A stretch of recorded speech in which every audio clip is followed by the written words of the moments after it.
इस बीच बड़ी खबर आ रही है। इस वक्त की ब्रेकिंग न्यूज, कानपुर के आरोपियों का पोस्टर जारी किया गया है। हिंसा के 40 संदिग्धों की तस्वीर जारी की गई है। ये तस्वीर इस वक्त आपके स्क्रीन पर, जिन्होंने कानपुर में हिंसा फैलाई, एक एक करके वो हिंसा करने वाले लोग, उनके चेहरे बेनकाब हो गए हैं। ये सीसीटीवी और कुछ जो कैमरे से ली गई तस्वीरें, उनको एकत्रित किया गया है, जिसमें 40 ऐसे संदिग्ध हैं जो चिन्हित किए गए हैं। इस वक्त कानपुर हिंसा, वो कानपुर हिंसा जब हुई थी, आपको याद होगा, हमारे देश के तमाम जो बड़े दिग्गज थे, जिसमें उत्तर प्रदेश के मुख्यमंत्री मौजूद थे, साथ ही साथ हमारे देश के राष्ट्रपति मौजूद थे, देखिए, और साथ ही प्रधानमंत्री मोदी भी उस दिन कानपुर देहात में ही मौजूद थे। और ऐसे में देखिए, ये वो तस्वीर इस वक्त आपको हम दिखा रहे हैं, ये वो 40 संदिग्धों की तस्वीर आपको दिखा रहे हैं जिन्होंने कानपुर में हिंसा की थी। वो कानपुर जहां पर लगातार माहौल तनावपूर्ण होता रहा था। और इतना ही नहीं, इन लोगों ने, ये वो लोग हैं जिन्होंने पुलिस पर पत्थरबाजी की थी।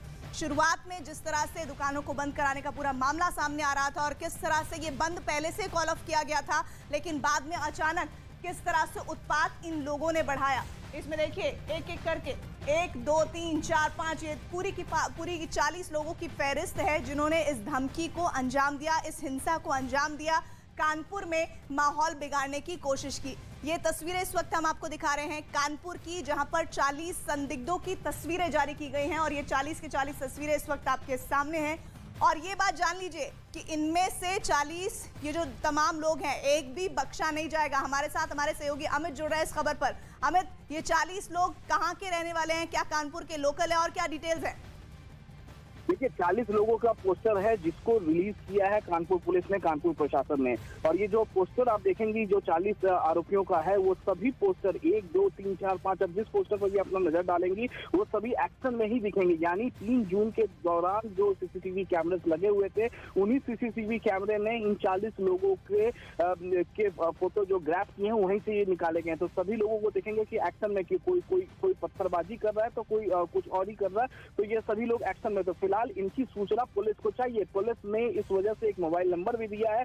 मोबाइल नंबर है 9454440715। इस मोबाइल नंबर पर पुलिस ने कहा है कि अगर किसी शख्स के बारे में किसी को जानकारी है तो कृपया करके बताया जाए, उसकी पहचान गुप्त रखी जाएगी। इन 40 लोगों की पहचान पुलिस पूछ रही है आम लोगों से, क्योंकि इन 40 लोगों की तस्वीरें जो है सीसीटीवी में ग्राफ किया गया है। और सभी जो तस्वीरें जो जारी की गई है पोस्टर, उन सभी पोस्टर्स में जितने भी फोटोग्राफर सभी एक्शन में ही दिखेंगे। यानी हिंसा वाले दिन ये सभी एक्शन में थे, ये हिंसा कर रहे थे। जी अमित, लेकिन एक और बात जो इन तस्वीरों के जरिए समझी जा रही है, इस पोस्टर के जरिए समझी जा सकती है, वो तस्वीर ये बता रही है कि कुछ ऐसे लोग भी इस तस्वीरों में, देखिए, आपको बीच बीच में ऐसे कई चेहरे मिलेंगे। ये तस्वीर देखिए आप, ये तस्वीर देखिए, ये तस्वीर देखिए, और अगर कुछ और चेहरे देखेंगे तो देखिए नीचे के हिस्से में भी देखिए, ये 30 नंबर पर जिसका चेहरा है, ऐसे बहुत सारे लोग हैं जिन्होंने अपने चेहरे को ढका हुआ है। इसका साफ मतलब यह है कि वो चाहते थे कि वो हिंसा तो करें, लेकिन उनका चेहरा सामने पूरी तरह से नहीं आना चाहिए।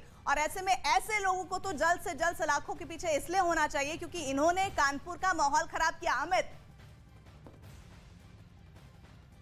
चेहरे ऐसे हैं जिनको आप देख सकती हैं कि चेहरे पर कपड़ा डाले हुए हैं, जिससे कि उनकी शिनाख्त नहीं हो पाए। जिस तरीके से 16 नंबर तस्वीर देखिए, पूरी तरीके से अपने आप के चेहरे को ढका हुआ है।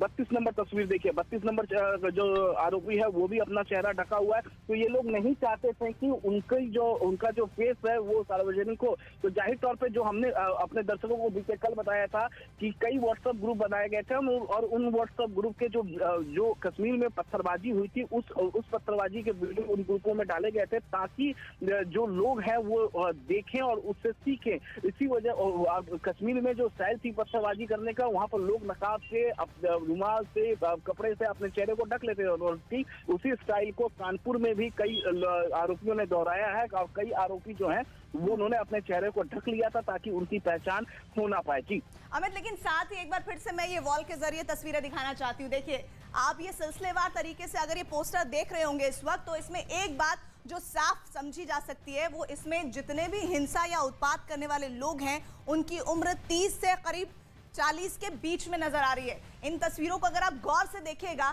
तो देखिए 1 से लेकर 40 तक का ये जो इस वक्त आपको नंबर दिख रहा है, इन नंबरों में आपको वो चेहरे दिखेंगे जो 30 से 40 साल के बीच के हैं, जिन्होंने उत्पात और हंगामा आमिद किया है।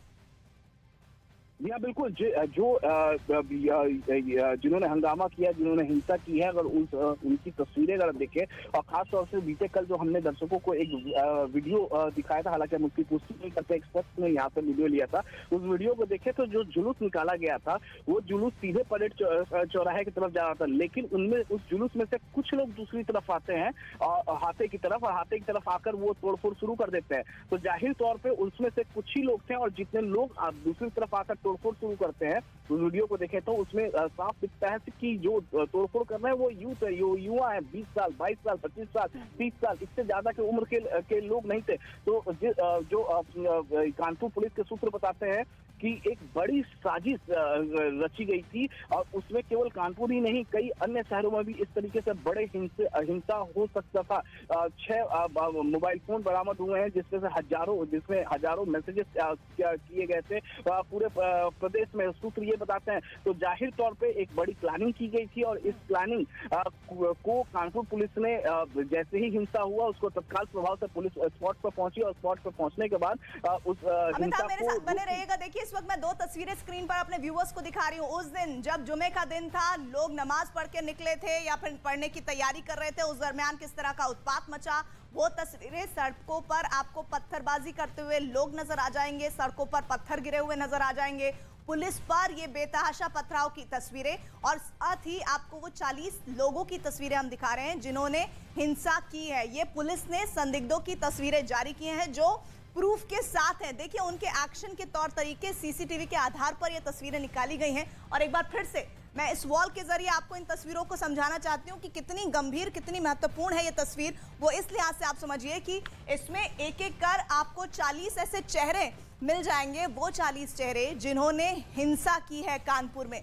जो गृहनगर है राष्ट्रपति रामनाथ कोविंद का, जब वो वहां पर मौजूद थे, उस दरमियान वहां पर उत्पात और हंगामा करने की कोशिश, ये गुनहगार 40 इन पर आरोप है, ये वो आरोपी हैं। अमित, और क्या जानकारी इन 40 लोगों के बारे में अमित? देखिए, जिस दौरान राष्ट्रपति रामनाथ कोविंद, प्रधानमंत्री नरेंद्र मोदी, मुख्यमंत्री योगी आदित्यनाथ, राज्यपाल आनंदीबेन पटेल कानपुर देहात में थी, यानी जहां पर इस वक्त हम स्पॉट पर मौजूद हैं, हम स्पॉट पर, वही स्पॉट है परेड चौराहा। इधर से जुलूस आई, और जुलूस आने के बाद जब ये जुलूस शांति से गुजर रही थी इसी सड़क से, तभी कुछ युवा जो है 20 साल, 22 साल, 25 साल, 30 साल के, वो सड़क के दूसरी तरफ आते हैं, और दूसरी तरफ आकर यहाँ पर हंगामा करते हैं, हिंसा करते हैं, और उन्हीं 40 लोगों की तस्वीर, उन्हीं 40 लोगों की पोस्टर्स जो है आज पुलिस की तरफ से जारी की गई है। और उन 40 तस्वीरों को अगर गौर से देखें तो उसमें से कई लोग ऐसे हैं जो नकाब पहने हुए हैं, जिन्होंने अपने चेहरे को ढका हुआ है, जिन्होंने अपने चेहरे पर कपड़ा डाला हुआ है, और वो जो नकाब पहने वाले लोग हैं, जो युवा हैं, वो सड़क से दूसरी तरफ से इस तरफ आके तोड़फोड़ शुरू करते हैं। और जो तोड़फोड़ करने वाला स्पॉट है वो दिखाऊं तो मैं आपको, वहां पर गाड़ियां कुछ रखी हुई थी, वहां पर उन्होंने तोड़फोड़ करना शुरू कर दिया था। तो जाहिर तौर पे इन 40 लोगों की पहचान के लिए पुलिस ने अपने पोस्टर में एक मोबाइल नंबर भी दिया हुआ है कि जैसे ही इन 40 लोगों की किसी को भी जानकारी मिलती है तो वो स्थानीय पुलिस को तुरंत फोन करके उस नंबर पर जानकारी दे। फिलहाल इस पूरे मामले में पुलिस ने 38 लोगों को गिरफ्तार किया है, लेकिन गिरफ्तारियों की संख्या लगातार बढ़ेगी, क्योंकि पूरे प्रदेश में, पूरे उत्तर प्रदेश में कानपुर पुलिस और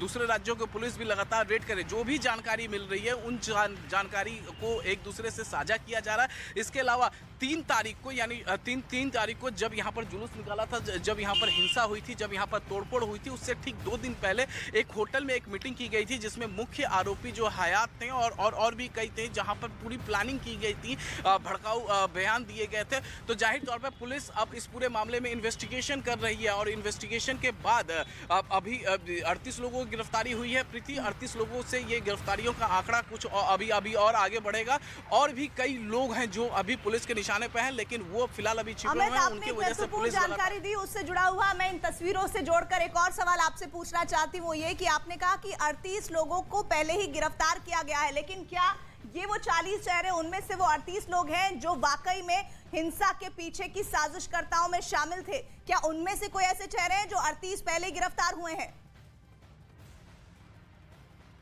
देखिए 38 जो पहले गिरफ्तार हुए हैं उनके अलावा ये 40 चेहरे हैं, इनकी पहचान अभी तक पुलिस मांग रही है, कानपुर वासियों से मांग रही है और प्रदेश के दूसरे जिलों में जो लोग हैं उनसे पहचान मांगी जा रही है कि आखिर ये 40 लोग कौन है। और ये जो 40 लोगों का पोस्टर जारी किया गया है, ये 40 लोगों का पोस्टर उन सीसीटीवी में वो जो सीसीटीवी वहाँ पर लगा हुआ है उस सीसीटीवी में इन 40 लोगों के पोस्टर फोटोग्राफ्स कैद हुए हैं, उनके वीडियोस कैद हुए हैं और जितने भी 40 फोटोज अगर प्रीति आप ध्यान से देखें तो सभी जो आरोपी हैं जो 40 वो 40 आरोपी एक्शन में दिखेंगे। कोई पत्थर चलाता हुआ तो कोई हिंसा करता हुआ इस तरीके से एक्शन में दिखेंगे। तो जाहिर तौर पे कानपुर पुलिस के सामने इस वक्त बड़ी चुनौती है। कानपुर पुलिस ने केवल 1, 2, 3 या 10 या 15 या 20 के खिलाफ FIR नहीं दर्ज किया।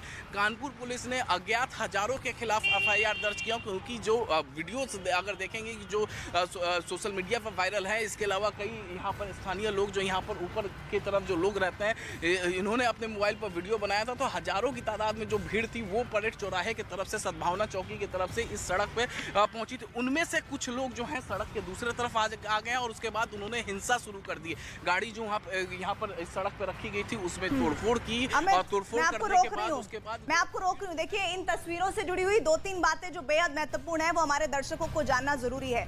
पहली बात, 3 मई जुमे का दिन और 3 जून, माफ कीजिएगा, 3 जून का दिन जुमे का दिन और उस दिन ये पूरी प्लानिंग रची गई थी। पहले कहा जा रहा था कि इस तरह का कोई कॉल ऑफ नहीं किया गया है दुकानों को बंद करने का, लेकिन अचानक से वहां पर बड़ी भीड़ इकट्ठा होती है और पुलिस पर पत्थरबाजी होती है, हालात बेकाबू होते हैं तो पुलिस को भी कार्रवाई करनी पड़ती है। लेकिन इन 40 तस्वीरों में जो एक तस्वीर देखने के बाद कुछ बातें सामने आती है। पहली बात कि ये वो चेहरे हैं जिन्होंने हिंसा की है कानपुर में। दूसरी बड़ी बात, इनमें आप कुछ चेहरे देखिए, जैसे हम ये तस्वीर दिखा रहे हैं, आप नंबर 19 को देखिए, आप 21 को देखिए, उसके बाद 13 को देखिए, 30 को देखिए, उसके बाद आप 31 नंबर की तस्वीर को देखेगा तो आपको दिखेगा कि कुछ ने मास्क पहना हुआ है और कुछ ने अपने मुंह पर रुमाल रखा हुआ है। इसका मतलब वो अपनी पहचान छुपाना चाहते थे। और एक और बात जो इन तस्वीरों में नजर आती है वो ये कि एक खास विशेष समुदाय के टोपी लोगों ने पहनी हुई है, जिसको लेकर बाकी बहुत ज़्यादा जो तमाम जानकारियां वो तो जुटाई जा रही हैं, लेकिन ये भी संदिग्ध हैं। ये वो संदिग्ध हैं, अभी 38 पहले से ही गिरफ्त में हैं और अब इनकी पहचान के लिए पुलिस नंबर, देखिए हम नंबर दिखा रहे हैं आपको, नंबर हम आपको दिखा रहे हैं, वो नंबर नीचे चल रहा है। उस नंबर पर पुलिस ने कहा है कि आप हमें सूचित कीजिए। और जो एक और इम्पॉर्टेंट बात है, पुलिस ने कहा है कि जो भी जानकारी देगा उसकी जानकारी को गोपनीय रखा जाएगा। अमित, और क्या जानकारी है इस बारे में? जी हाँ, बिल्कुल, पुलिस ने साफ तरीके से कहा है कि जो भी इन शख्स के बारे में, इन आरोपियों के बारे में जानकारी देगा, उन आरोपियों का नाम गोपनीय रखा जाएगा, उनसे सार्वजनिक नहीं किया जाएगा। और पुलिस जैसे ही जानकारी पुलिस को दी जाएगी, पुलिस उन जानकारियों पर तुरंत एक्शन में आएगी, तुरंत कार्रवाई करेगी, उस शख्स की गिरफ्तारी होगी। और फिलहाल इस वक्त जो है पुलिस जो है रेड कर रही है और लगातार रेड किया जा रहा है। तो मैं आपको तस्वीर दिखा रहा था, तस्वीर क्या जो 3 तारीख को जो हिंसा हुई थी, बीते 3 तारीख को कुछ गाड़ियाँ यहाँ पर रखी हुई थी, इस स्पॉट पर थी और यहीं पर ये कामेश्वर हाता बोला जाता है और यहीं पर जो है पत्थरबाजी शुरू हुई, यहीं पर स्टोन पेल्टिंग हुई और यहीं पर जो गाड़ियों के जो खड़ी थी यहाँ पर इसके शीशे तोड़े गए थे। और सबसे अहम बात कि जो सद्भावना चौकी यानी परेड चौराहे पर, ये परेड चौराहा है, सद्भावना चौकी की तरफ से उधर से भीड़ आई और भीड़ हजारों की तादाद में थी और इसी वजह से हजारों अज्ञात के खिलाफ कानपुर पुलिस ने मुकदमा दर्ज किया है। इसमें से मुख्य आरोपी बताया गया है कि हयात जफर हाशमी है। हयात जफर हाशमी मुख्य आरोपी, मुख्य मास्टरमाइंड। और हिंसा से ठीक 2 दिन पहले कानपुर के ही एक होटल में बैठक हुई थी। उस बैठक में कई लोग मौजूद थे और उस बैठक में प्रदर्शन किस तरीके से किया जाए उसको लेकर चर्चाएं हुई थी। और जो इन्वेस्टिगेशन में अभी तक बातें निकलकर सामने आई है, जब पुलिस ने मुख्य आरोपी हयात, मास्टरमाइंड हयात से जब कड़ाई के साथ पूछताछ की है तो हयात ने यह बात कबूला है कि वो एक इस तरीके से प्रदर्शन करवाना चाहता था ताकि पूरे देश में एक मैसेज जाए कि प्रदर्शन होता किस तरीके से है। तो वो एक मैसेज देना चाहता था और इस वजह से जब मैंने अभी कानपुर पुलिस कमिश्नर से बातचीत की है तो उन्होंने कहा है कि उन्होंने 6 मोबाइल फोन जब्त किए हैं। एक मुख्य आरोपी जो हयात के मोबाइल फोन थे उसमें एक तो 141 व्हाट्सएप ग्रुप थे और उसमें यहाँ के लोकेशंस डाले गए थे, यहाँ के फोटोग्राफ्स डाले गए थे कि ये दुकान बंद कराने की बात की गई थी। कश्मीर के वीडियोस डाले गए थे। कश्मीर में जब पत्थरबाजी होती थी थी तो किस तरीके से होती थी उसके वीडियोस डाले गए थे। और कश्मीर में एक स्टाइल था, जब वहाँ पे जब पत्थरबाजी होती थी तो लोग वहाँ पे जो आरोपी होते थे वो अपने चेहरे पर कपड़ा डाल लेते थे, नकाब पहन लेते थे। ठीक उसी स्टाइल में यहाँ पर भी कई आरोपियों को हमने देखा, जो पोस्टर अभी जारी भी किए गए हैं। बहुत सारे लोग हैं जिन्होंने अपने चेहरे को ढका हुआ है, नकाब डाला हुआ है, तो जाहिर तौर पे उससे उन्होंने सीख लिया है। दूसरी बात, जिस दिन हिंसा हुई है, मास्टरमाइंड हयात का मोबाइल का लोकेशन जो है इसी के इर्द गिर्द यहीं पर पाया गया है। इसके अलावा कई आरोपी जिसकी गिरफ्तारी हुई है उनका भी लोकेशन यहीं पर इर्द गिर्द पाया गया है। जब 2 दिन पहले, हिंसा से 2 दिन पहले जो होटल में मीटिंग हुई, जिस होटल में मीटिंग हुई है वहाँ पर भी उनका लोकेशन मिलता है। तो यानी एस्टैब्लिश होता है कि किस तरीके से योगी सरकार के खिलाफ एक बड़ी साजिश